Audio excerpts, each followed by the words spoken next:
ಮಾತನಾಡಿದ ತನ್ನ ಗಡಿಬಿಡಿಯಲ್ಲಿ ತನ್ನ ಎಲ್ಲಾ ಕೆಲಸಗಳಲ್ಲಿ ಗಡಿಬಿಡಿಯಾಗಿದ್ದು ಸಹ ಆಕೆ ಆರಿಸಿಕೊಂಡಿದ್ದು ಉತ್ತಮವಾದ ಪಾದ ಮರೆಯಲು ಯೇಸುವಿನ ಪಾದದಲ್ಲೇ ಕೂತ್ಕೊಳ್ಳುವಂಥದ್ದು. ಇವತ್ತು ನಾನು ನೀವು ಅಂತ ಪಾದದ ಬಳಿಗೆ ಕೂತ್ಕೊಳ್ಳೋದನ್ನು ಆರಿಸಿಕೊಳ್ಳೋಣ.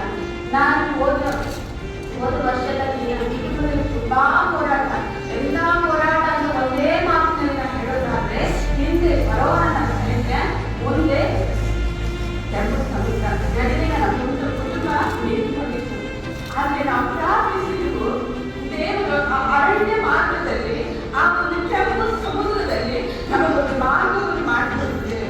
ಯಾಕಂದ್ರೆ ನಾನು ನಮ್ಮ ಅತ್ತೆ ಕುಟುಂಬದಲ್ಲಿ ಒಂದು ಲೇಖಕರಾಗಿಯೂ ಒಂದು ಪ್ರಭಾವಿಯಾಗಿ ಒಬ್ಬ ನ್ಯಾಯಾಧೀಶರಾಗಿ ನಾವು ನಿಂತುಕೊಳ್ತೀವಿ. ಧೈರ್ಯದಿಂದ ನಾವು ನಿಂತು ನನ್ನ ಕುಟುಂಬದಲ್ಲಿ ಬರುವಂತ ಎಲ್ಲ ಸನ್ನಿವೇಶಗಳನ್ನು ನಾವು ತೆಗೆದುಹಾಕಲಿಕ್ಕೆ ದೇವರು ನಮಗೆ ಸಹಾಯ ಮಾಡಿದರು. ಇವತ್ತು ನಿಮ್ಮ ಕುಟುಂಬದಲ್ಲಿ ಏನೋ ಹೋರಾಟ ಇರ್ಬೋದು, ಏನೋ ಸಮಸ್ಯೆಗಳಿರ್ಬೋದು, ನೀವು ಚಿಂತೆ ಮಾಡಬೇಡಿ, ದೇವರು ನಿಮ್ಮ ಜೊತೆ ಇದ್ದಾರೆ. ಮರೆಯಾಗಿ ನಾವು ಉತ್ತಮವಾದ ಭಾಗವನ್ನು ಆರಿಸಿಕೊಳ್ಳುವಾಗ ನೀವು ಯಾವುದಕ್ಕೂ ಚಿಂತೆ ಪಡುವಂತ ಅವಶ್ಯಕತೆ ಇಲ್ಲ. ಯಾವಾಗಲೂ ನಮ್ಮ ಜೊತೆ ಇರ್ತಾನೆ.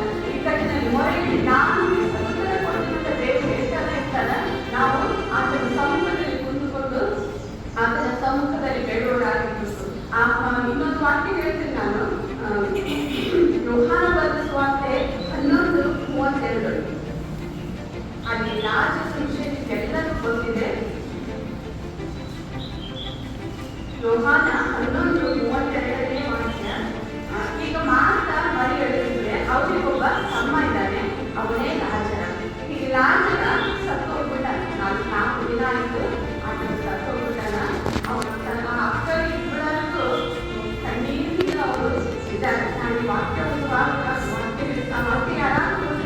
11ನೇ ಅಧ್ಯಾಯ 32ನೇ.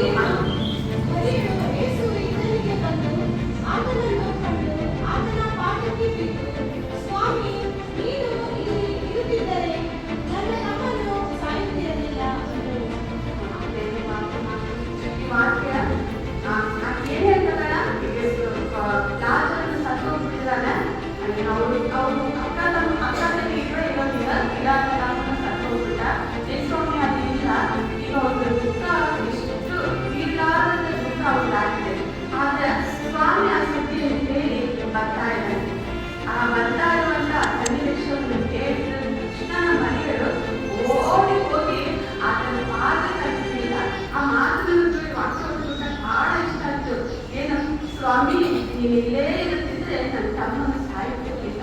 ಆಕೆ ಪಾದಕ್ಕೆ ಬಿದ್ದು ಆ ಮಾತು ಹೇಳುವಾಗ ಎಷ್ಟು ವೇದನೆ ಆಗಿರ್ಬೋದಲ್ಲ, ಎಷ್ಟು ದುಃಖ ಅವರಲ್ಲಿ ಇರ್ಬೋದಲ್ಲ. ಆಕೆ ಹೋಗಿ ಒಂದು ಮಾತು ಹೇಳ್ತಾರೆ, ಸ್ವಾಮಿ ನೀನಿಲ್ಲೇ ಇರುತ್ತಿದ್ರೆ ನನ್ನ ತಮ್ಮನ ಸಾಯುತ್ತಿರಲಿಲ್ಲ. ಇವತ್ತು ನೀವು ಆ ರೀತಿಯಾಗಿ ಹೋಗಿದ್ರೆ ಹೆಸರು ಪಾದ ಯಾವತ್ತಾದ್ರೂ ನೀವು ಹೆಸರು ಬಡಿದ್ದೇವೆ. ಇವತ್ತು ಇಲ್ಲಿದ್ರೆ ನನ್ನ ಪರಿಸ್ಥಿತಿ ಹಿಂಗಾಗ್ತಿಲ್ಲ. ದೇವೇ ನೀವು ನೋಡಿದ್ರೆ ನಾನು ತುಂಬಾ ಹೋಗಿದ್ದೀನಿ. ನಾನು ಹೋಗಿರೋಂಥ ದಿನಗಳು ತುಂಬಾ ಇದ್ದವು. ಸ್ವಾಮಿ ನೀವು ಇದ್ದಿದ್ರೆ ನನ್ನ ಪರಿಸ್ಥಿತಿ ಆಗ್ತಿರ್ಲಿಲ್ಲಪ್ಪ. ನೀವಿರ್ತಾ ಇದ್ರೆ ನಾನು ತುಂಬಾ ಹೋಗಿದೆ. ಆ ಮನೆಯಲ್ಲಿ ಆ ಮಾತನ್ನು ಹೇಳುವಾಗ ನನಗೆ ಬಹಳ ದುಃಖ ಆಗಿರುತ್ತೇವೆ. ಅಲ್ಲಿ ಎಷ್ಟು ನೋವಿದೆ, ಎಷ್ಟು ಕಷ್ಟ ಇದೆ. ಅಲ್ಲಿ ಕೂತಾಗ ಸ್ವಾಮಿ ನೀವೇ ಇರ್ತಿದ್ರೆ ನನ್ನ ತಮ್ಮನ್ನು ಸಾಯ್ತಿರ್ಲಿಲ್ಲ. ಇವತ್ತು ಅನೇಕ ಸಮಸ್ಯೆಗಳು ಬೇರೆ ರೀತಿಯಾಗಿ ದಾಟಿ ಹೋಗ್ತಿರ್ತೀವಿ. ನೀವು ಯಾರು ಚಿಂತೆ ಮಾಡಬೇಡಿ. ಸ್ವಾಮಿಯ ಮಾತು ಕೇಳಿದ ತಕ್ಷಣ ಅದರ ಒಂದು ಆತ್ಮದಲ್ಲಿ ನೊಂದವನಾಗಿ ಆತ್ಮವನ್ನು ಸಾಗಿಬಿಟ್ಟಿದ್ದಾರೆ. ಇವತ್ತು ನೆನೆಸ್ತೇನೆ ನಿಮ್ಮ ಕುಟುಂಬಕ್ಕಾಗಿದೆ ನಿಮ್ಮನ್ನು ನೋಡ್ತಾ ಇದ್ದ. ಅಯ್ಯೋ ನಾನು ಎಷ್ಟು ಪ್ರಾರ್ಥನೆ ಮಾಡಿದ್ರು ನನ್ನ ಪ್ರಾರ್ಥನೆ ಕೇಳಿದಾಗ ದೇವರನ್ನು ಕಂಡುಕೊಂಡಿದ್ದೀರಾ? ಅನುಭವದಲ್ಲಿ ಮಲಾಕಿ 3:14 ದೇವರ ವಾಕ್ಯ ಹೇಳ್ತಿದೆ, ಯೆಹೋವನ ಭಯಭಕ್ತಿಯಿಂದ ನಾಮ ಸ್ಮರಣೆ ಮಾಡುವುದರ ಹೆಸರುಗಳನ್ನು ಜ್ಞಾಪಕದ ಪುಸ್ತಕದಲ್ಲಿ ಬರೆಯಲ್ಪಟ್ಟಿದೆ ಅಂತ. ನೀವು ಪ್ರತಿದಿನ ದೇವರ ಸಮ್ಮುಖದಲ್ಲಿ ಎಷ್ಟು ಪ್ರಾರ್ಥನೆ ಮಾಡ್ತೀರೋ, ಎಷ್ಟು ನೀವು ಬೇಡ್ತೀರೋ ಅದೆಲ್ಲವೂ ಜ್ಞಾಪಕದ ಪುಸ್ತಕದಲ್ಲಿ ಬರೆಯಲ್ಪಟ್ಟಿದೆ. ಒಂದು ದಿನ ದೇವರ ಪುಸ್ತಕವನ್ನು ಓದ್ತಾರೆ, ತನ್ನ ದೂತರಿಗೆ ಅಪ್ಪಣೆ ಕೊಡ್ತಾನೆ, ಹೋಗು ನನ್ನ ಮಗನಿಗೆ ಕೊಡು ಎಂಬುದಾಗಿ. ನೀವು ನೆನೆಸ್ಬೇಡಿ, ನಿಮ್ಮ ಕಣ್ಣೀರೆಲ್ಲ ಪುಸ್ತಕದಲ್ಲಿ ಶೇಖರಣೆ ಆಗಿದೆ. ಅದಕ್ಕೆ ಯಾವತ್ತೂ ಅದೊಂದು ಡ್ರಾಪ್ ಕಣ್ಣೀರು ಸಹ ವ್ಯರ್ಥ ಅಲ್ಲ. ನೀವು ಪ್ರಾರ್ಥನೆ ಮಾಡಿ, ನಿರಾಶೆಗೊಳಬೇಡಿ, ಧೈರ್ಯವಾಗಿ ಪ್ರಾರ್ಥನೆ ಮಾಡಿ, ಉಪವಾಸಗಳನ್ನು ಮಾಡಿ, ರಾತ್ರಿ ಒಂದೊಂದು ಜಾವ ಇದ್ದು ನಿಮ್ಮ ಕುಟುಂಬಗಳಿಗಾಗಿ, ನಿಮ್ಮ ಮಕ್ಕಳಿಗಾಗಿ, ನಿಮ್ಮ ಗಂಡನಿಗಾಗಿ, ನಿಮ್ಮ ಸಮಸ್ಯೆ ಏನೇ ಇದ್ರೂ ಎಲ್ಲರಿಗೂ ನೀವು ಓಡಾಡಿ ಪ್ರಾರ್ಥನೆ ಮಾಡಿ. ಇವತ್ತು ನೀವು ಯಾರಾದ್ರೂ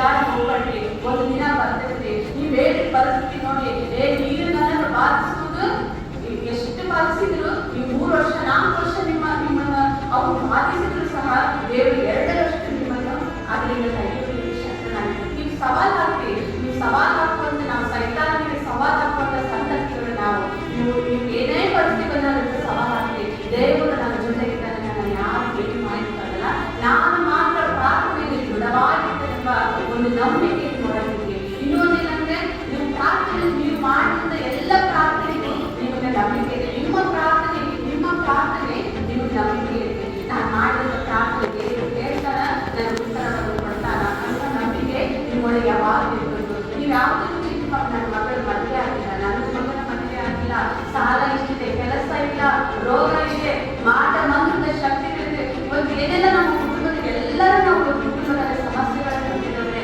ನಾವು ಯಾರು ಆರಾಮಾಗಿರಪ್ಪ ಅಂತ ಹೇಳಕ್ಕೆ ಯಾರಿಗೂ ಸಾಧ್ಯ ಇಲ್ಲ. ಪ್ರತಿಯೊಬ್ಬರು ನಾವು ಸಮಸ್ಯೆ ಒಳಗಿರೋದು, ಆದ್ರೆ ದೇವರು ನಮ್ಮ ಜೊತೆ ನಾವು ಬಯಸ್ತಾರೆ.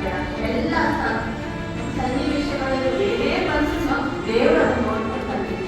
ನೀವು ಹೇಳಿ ಅಷ್ಟೇ ಸಾಕು. ನೀವು ನುಡಿರಿ, ನೀವು ನಾಲಿಗೆ ಜೀವ ಮರಣಗಳ ವರ್ಷ, ನೀವು ಏನನ್ನ ನುಡಿದಿರೋ ಅದನ್ನೇ ನೀವು ಮಾಡಿ, ದೇವರು ಅದನ್ನೇ ನೀವು ಕೊಡ್ತಾನೆ. ಶಾಪ ಅಂತ ನಿಮ್ಮ ಕುಟುಂಬಗಳಿಗೆ ಹಾಕಲೇಬೇಡಿ. ನೀವು ಇಡೀ ದಿನ ಇಡೀ ರಾತ್ರಿ ನಿಮ್ಮ ಕುಟುಂಬಕ್ಕಾಗಿ, ನಿಮ್ಮ ಗಂಡನಿಗಾಗಿ, ನಿಮ್ಮ ಮಕ್ಕಳಿಗಾಗಿ ನೀವು ಪ್ರಾರ್ಥನೆ ಮಾಡಿ, ಬೆಳಗಿನ ನಿಮ್ಮ ಗಂಡನಿಗೆ ಬೈದ ಮುಗಿತಮ್ಮ, ನೀವು ಎಷ್ಟು ಪ್ರಾರ್ಥನೆ ಮಾಡಿದ್ರು ವೇಸ್ಟ್. ನೀವು ನಿಮ್ಮ ಗಂಡನಿಗೆ, ನಿಮ್ಮ ಮಕ್ಕಳಿಗೆ ನೀವು ಶಾಪವನ್ನು ಹಾಕ್ಬಿಡಿ. ನಿಮ್ಮ ಕುಟುಂಬದ ಮೇಲೆ ನೀವು ಶಾಪ ಮಾಡಿಕೊಡ್ಬೇಡ. ನೀವು ಏನನ್ನು ನಿಮ್ಮ ಕುಟುಂಬಕ್ಕಾಗಿ ನುಡಿದೆಯೋ ಅದು ದೇವರು ಮಾಡ್ತಾರೆ ಎಂಬುದಾಗಿ ಭರವಸೆ ನಂಬಿಕೆಯುಳ್ಳವರಾಗಿ ನೀನು ಪ್ರಾರ್ಥನೆ ಮಾಡು. ಭರವಸೆಯುಳ್ಳವರಾಗಿ ನೀವು ದೇವರ ಸಮ್ಮುಖದಲ್ಲಿ ನಿಂತು. ನಾನು ಇಷ್ಟೇ ಹೇಳೋದು, ನೀವೆಲ್ಲರೂ ಪ್ರಾರ್ಥನೆ ಮಾಡ್ತೀವಿ, ನೀವೆಲ್ಲ ನೋಡುವಾಗ ನೀವೆಲ್ಲ ಪ್ರಾರ್ಥನೆ ಇಲ್ಲದೆ ಅನಿಸ್ತೈತಿ. ಆದರೆ ಇನ್ನೂ ಹೆಚ್ಚಾಗಿ ಪ್ರಾರ್ಥನೆ ಮಾಡಿ.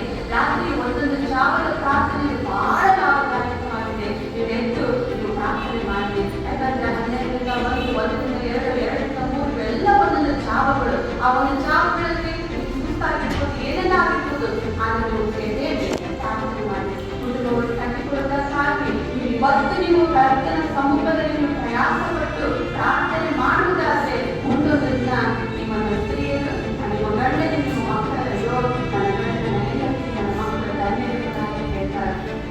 ಅದು ಗೊತ್ತಿದೆ. ಜ್ಞಾನಕ್ಕೆ 31ನೇ ಅಧ್ಯಾಯ ಪೂರ್ತಿ ಹೆಣ್ಮಕ್ಳಿಗೆ ಆಗಿ ಹೇಳ್ತಾರೆ ಆ ವಾಕ್ಯ.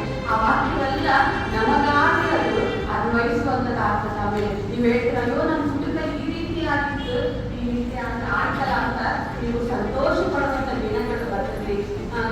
ಇನ್ನೊಂದು ನಾನು ಈ ಸ್ಥಾನದಲ್ಲಿ ಬಂದು